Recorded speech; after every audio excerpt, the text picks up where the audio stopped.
قلبي شكرا دربي شكرا. الرجيم. بسم الله الرحمن الرحيم. وَلَقَدْ كُذِّبَتْ رُسُلٌ مِّن قَبْلِكَ فَصَبَرُوا عَلَى مَا كُذِّبُوا وَأُوذُوا حَتَّى أَتَاهُمْ نَصْرُنَا وَلَا مُبَدِّلَ لِكَلِمَاتِ اللَّهِ وَلَقَدْ جَاءَكَ مِن نَّبَإِ الْمُرْسَلِينَ. ترجمہ: تحقیق آپ سے پہلے بہت سارے رسولوں کو جھٹلایا گیا، پھر انہوں نے اس چیز پر صبر کیا جس پر ان کی تکذیب کی گئی، وَأُوذُوا اور انہیں تکلیف پہنچائی گئی، حَتَّى أَتَاهُمْ نَصْرُنَا یہاں تک کہ ہماری مدد ان کے پاس آ پہنچی، وَلَا مُبَدِّلَ لِكَلِمَاتِ اللَّهِ اور اللہ کے کلمات کو کوئی تبدیل کرنے والا نہیں ہے، وَلَقَدْ جَاءَكَ مِن نَّبَإِ الْمُرْسَلِينَ اور تحقیق آپ کے پاس رسولوں کی پہلی خبریں آپ کے پاس پہنچ چکی ہیں، یا رسولوں کی کچھ حالات آپ کے پاس پہنچ چکے ہیں۔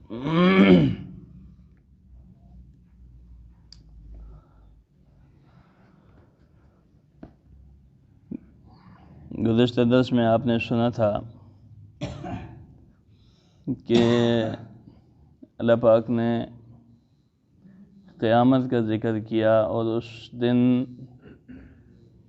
جو لوگ نافرمان ہوں گے وہ اپنے گناہوں کی سزا بھگتیں گے، اور پھر آخر میں حضور اکرم صلی اللہ علیہ وسلم کو تسلی دی گئی تھی۔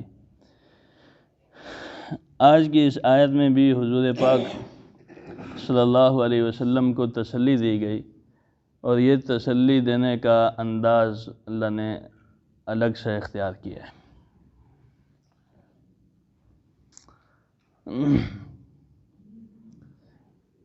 یوں سمجھیں کہ کسی آدمی کے ساتھ کوئی مسئلہ پیش آ جائے نا تو وہ پریشان ہو، اور اس جیسا مسئلہ پہلے کسی اور آدمی کے ساتھ بھی پیش آیا ہوا ہو، تو ہم اسے یوں کہتے ہیں، یار یہ صرف تیرے ساتھ نہیں ہوا، تجھ سے پہلے وہ لوگوں کے ساتھ بھی ہوا ہے۔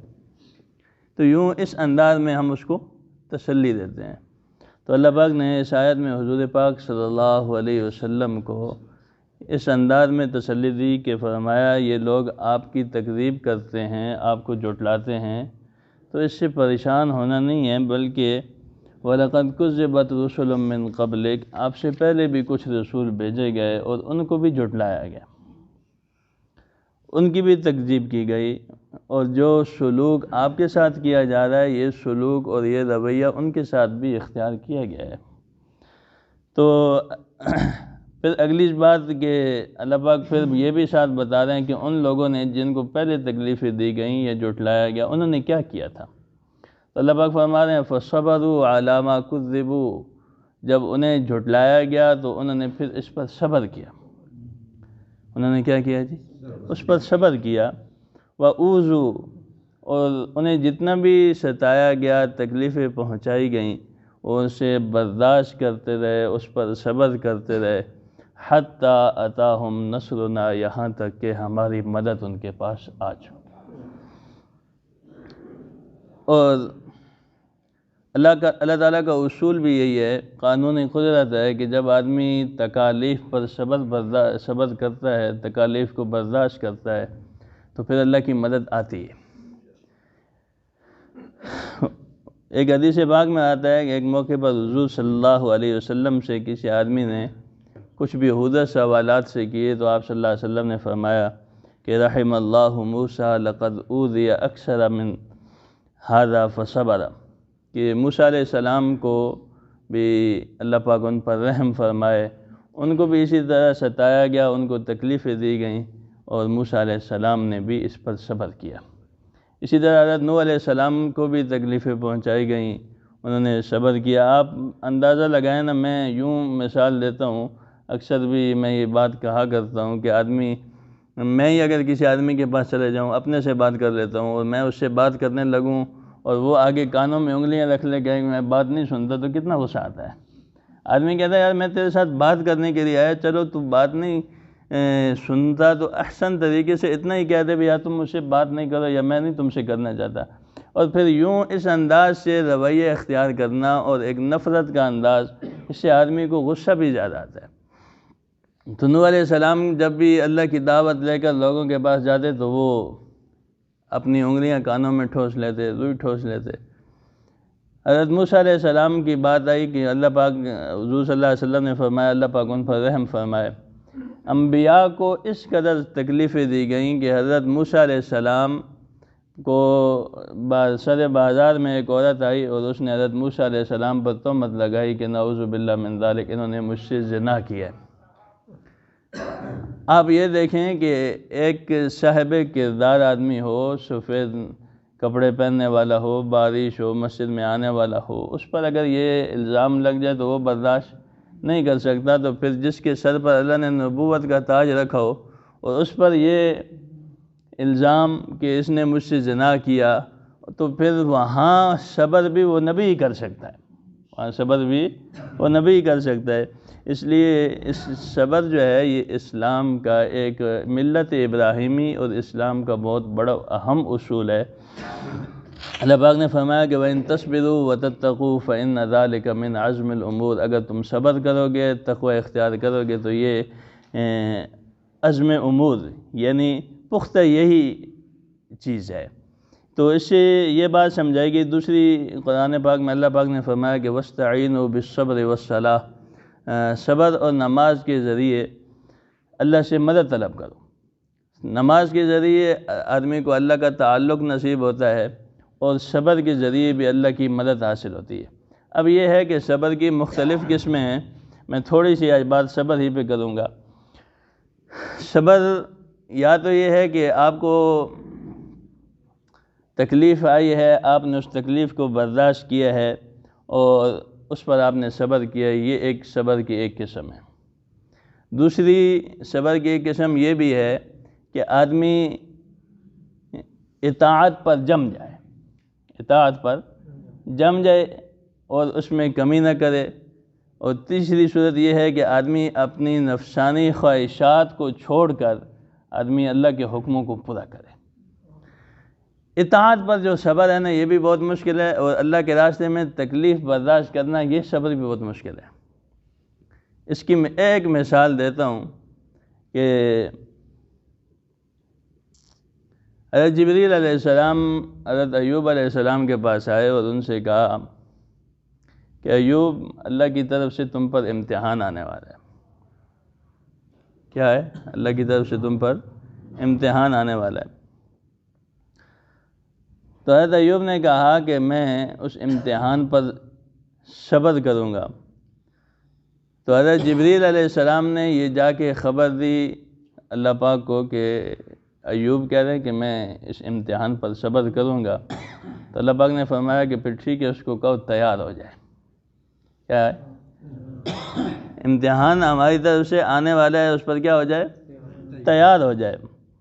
تو حضرت ایوب کے یہ الفاظ تھے کہ دمت علی مواصلۃ الحبیب ساصبر حتی یقال عجیب عجیب، کہ میں اپنے حبیب کی ملاقات پر ایسا صبر کروں گا کہ یہاں تک کہ زمانہ بھی کہے کہ عجیب ہی ایوب نے صبر کیا ہے، یہاں تک کہ زمانے کے لوگ بھی یہ کہنے لگیں کہ ایوب نے صبر ہی کمال کا کیا ہے۔ تو شیطان آیا اللہ کی بارگاہ میں اور کہنے لگا کہ آپ کہتے ہو ایوب میرا بندہ ہے، آپ کیا کہتے ہو؟ ایوب کون ہے؟ میرا بندہ ہے۔ وہ تو آپ کا بندہ ہے، وہ شکر آپ کا اس لیے ادا کر رہا ہے کہ آپ نے مال بھی اس کو بہت دیا ہے اور مال کی فراوانی بھی ہے، اولاد بھی آپ نے اس کو بہت ساری دی ہے، اور فرما بردار اولاد ہے تو وہ تو شکر ہی کرے گا۔ آپ تو کہہ سکتے ہیں نا۔ شیطان اللہ کی بارگاہ میں یوں کہنے لگا کہ کچھ نہ ہو، نہ مال بھی نہ ہو، اولاد بھی نہ فرمان ہو، یا اولاد بھی نہ ہو، یا اولاد بھی نہ ہو، پھر آدمی صبر کرے اور کہے کہ میں رب کی رضا پہ صبر کرتا ہوں، تو پھر میں سمجھوں گا۔ اللہ پاک نے فرمایا کہ ٹھیک ہے، ہم تجھے ایوب کے مال پر بھی اور ایوب کی اولاد پر بھی قدرت دے دیتے.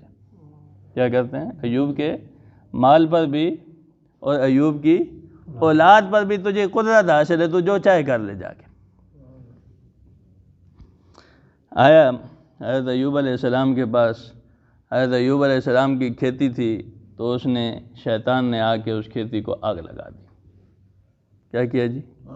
آگ لگائی. اور ایوب علیہ السلام کے پاس آ کے کہنے لگا بھئی یار عجیب خدا ہے آپ کا کہ اس نے آپ کی ساری کھیتی کو جلا دیا اور آپ پھر بھی اس کی تعریفیں کر رہے ہیں.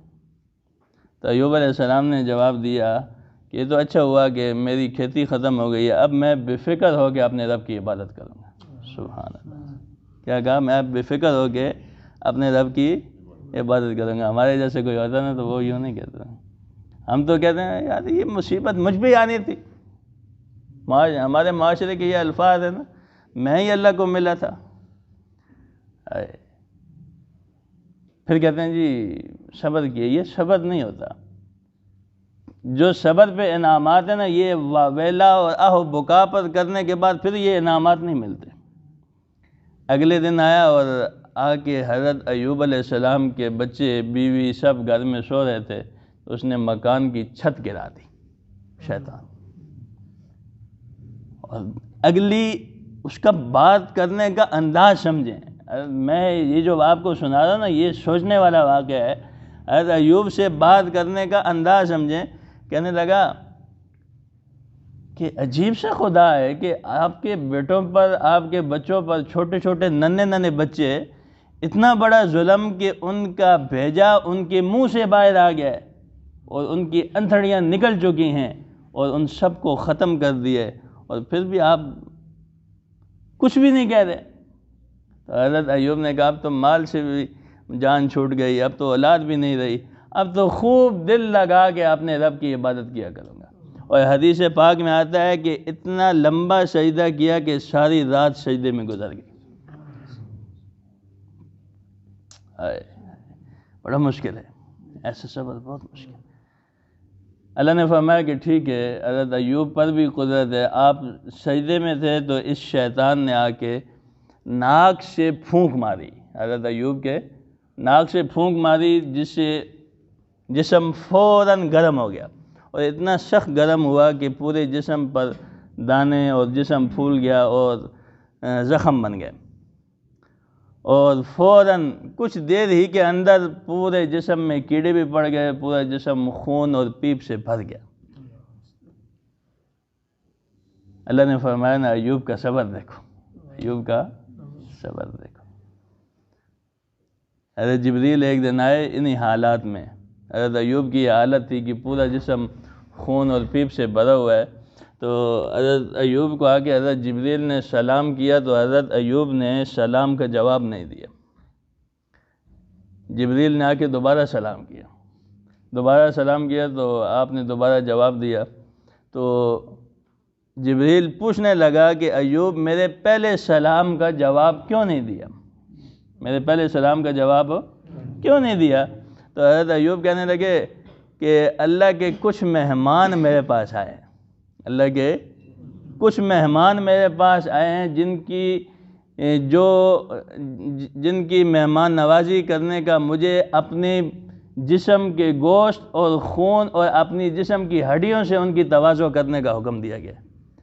آج وہ میری زبان سے کچھ گوشت کھا رہے تھے، تو میں نے کہا اگر میں تیرے سلام کا جواب دوں گا تو وہ کیڑے نیچے گر جائیں گے، ایسے نہ ہو کہ کل وہ اپنے خدا کے ہاں میری شکایت کریں اور میں اللہ کے نافرمان بندوں میں شمار ہو جاؤں. ہاں میرے محترم سنو سمجھو، ہمیں تو 5,000 10,000 کا نقصان ہو جائے نا تو ہم برداشت نہیں کرتے. یہ امتحان اور ان امتحانات کو برداشت نبی ہی کر سکتے ہیں. اللہ نے اتنی ہمت، اتنی قوت اور یہ طاقت اللہ نے نبیوں کو ہی دی ہے. اللہ اکبر. تو پھر انعامات بھی ملتے ہیں اس صبر پہ. جب ٹھیک ہو گئے نا، اللہ نے دوبارہ صحت دی. مفتی تقی عثمانی صاحب لکھتے ہیں اپنی کتاب میں کہ جبریل پوچھتا ہے حضرت ایوب سے کہ کون سے دن اچھے ہیں، یہ بیماری والے دن اچھے تھے یا اب صحت والے دن اچھے ہیں؟ تو حضرت ایوب جواب دینے لگے، جبریل وہ دن کہاں سے دوبارہ آئیں گے کہ جب بیمار تھا تو اللہ شام کو سلام بھیجتے تھے اور ساتھ پوچھتے تھے ایوب تیرا کیا حال ہے، ایوب تیرا کیا حال ہے۔ اس پوچھنے کی لذت اتنی تھی کہ شام کو پوچھتے تھے، اس کی لذت صبح تک محسوس ہوتی تھی، اور پھر اللہ ایک دفعہ صبح پوچھتے تھے اور اس کی لذت شام تک محسوس ہوتی تھی۔ اب جبریل انتظار رہتا ہے لیکن وہ آواز نہیں آتی، جبریل اب انتظار رہتا ہے لیکن وہ آواز نہیں آتی۔ اس لیے میرے محترم، تکالیف پر صبر کرنا، تکالیف کو برداشت کرنا، یہی انبیاء علیہ السلام کا کام ہے۔ اور اللہ نے حضور پاک صلی اللہ علیہ وسلم کو تسلی بھی سابقہ انبیاء کے صبر کو دے گئے کہ فَصَبَرُوا عَلَىٰ مَا كُذِّبُوا، جو آپ سے پہلے نبی آئے انہیں جھٹلایا گیا تو انہوں نے بھی کیا کیا؟ صبر کیا۔ آپ نے بھی یہاں صبر کو ملحوظ خاطر رکھنا ہے، صبر کا دامن نہیں چھوڑنا۔ ہاں، یہ ایک بات ساتھ بتا دی کہ لا مبدل لکلمات اللہ، اللہ کے کلمات کو کوئی تبدیل۔ ہاں، آپ تکلیفیں برداشت کریں گے، آپ پر تکلیفیں آئیں گی اور وہ آپ نے برداشت کرنی ہے، لیکن ساتھ یہ ذہن میں رکھیں کہ مشن اللہ ہی کا غالب رہے گا، اسلام ہی غالب ہو کر رہے گا۔ جو نبی اللہ کی طرف سے مشن لے کے آتے ہیں وہ مشن ہی آگے بڑھے گا، اللہ کے کلمات کو کوئی تبدیل نہیں کر سکتا۔ وَلَقَدْ جَاءَكَ مِن نَبَإِ الْمُرْسَلِينَ، اور یہ ہم نے آپ کے سابقہ نبیوں کے کچھ حالات بیان کر کے آپ کو خبر دی ہے۔ جب حضور پاک صلی اللہ علیہ وسلم کو تکلیفیں دی گئی نا، تو جبریل کے ساتھ پہاڑوں کے فرشتے بھی تھے، اور جبریل کہنے لگا یا رسول اللہ یہ فرشتہ بھی موجود ہے۔ ایک فرشتہ کہنے لگا یا رسول اللہ یہ پہاڑ سارے میرے قبضے کنٹرول میں ہیں، اگر آپ اجازت دیں تو میں ان پہاڑوں کو ساتھ میں ملاؤں تو یہ پوری بستی کچل جائے گی۔ آپ نے فرمایا نہیں، اگر یہ ایمان نہیں لاتے تو کوئی بات نہیں، ہو سکتا ہے ان کی نسلیں ایمان لے آئیں۔ اللہ نے فرمایا میرے محبوب تیری انہی تکالیف پر صبر کرنا ہمیں اتنا پسند ہے کہ ان کی نسلوں کو تو دور کے بعد ہم انہی کو ایمان کی دولت سے آپ کے قدموں میں لا کر رکھیں گے، پھر وہی صحابی رسول بنے۔ تو اس لیے میرے محترم، ہمیں یہ اسلام کا ایک بہت بڑا اہم اور قیمتی اصول ہے، اور ملت ابراہیمی کا سب سے بڑا اصول ہے کہ تکالیف کو برداشت کرنا اور ان پر صبر کرنا۔ یہ ہمیں اس کو اپنے معاشرے میں اختیار بھی کرنا چاہیے۔ جو چیز آتی ہے، جو نعمت ملتی ہے وہ بھی اللہ کی طرف سے ہے، جو مشقت آتی ہے وہ بھی اللہ کی طرف سے ہے۔ آدمی کبھی بھی یہ نہ کہے کہ بھائی یار یہ مجھ پر ہی آنی تھی، کیونکہ اس تکلیف پر جو اجر ملنا ہوتا ہے وہ اجر ختم ہو جاتا ہے، وہ اجر پھر نہیں ملتا۔ تو اللہ پاک ہمیں قرآن و سنت کے مطابق زندگی گزارنے کی توفیق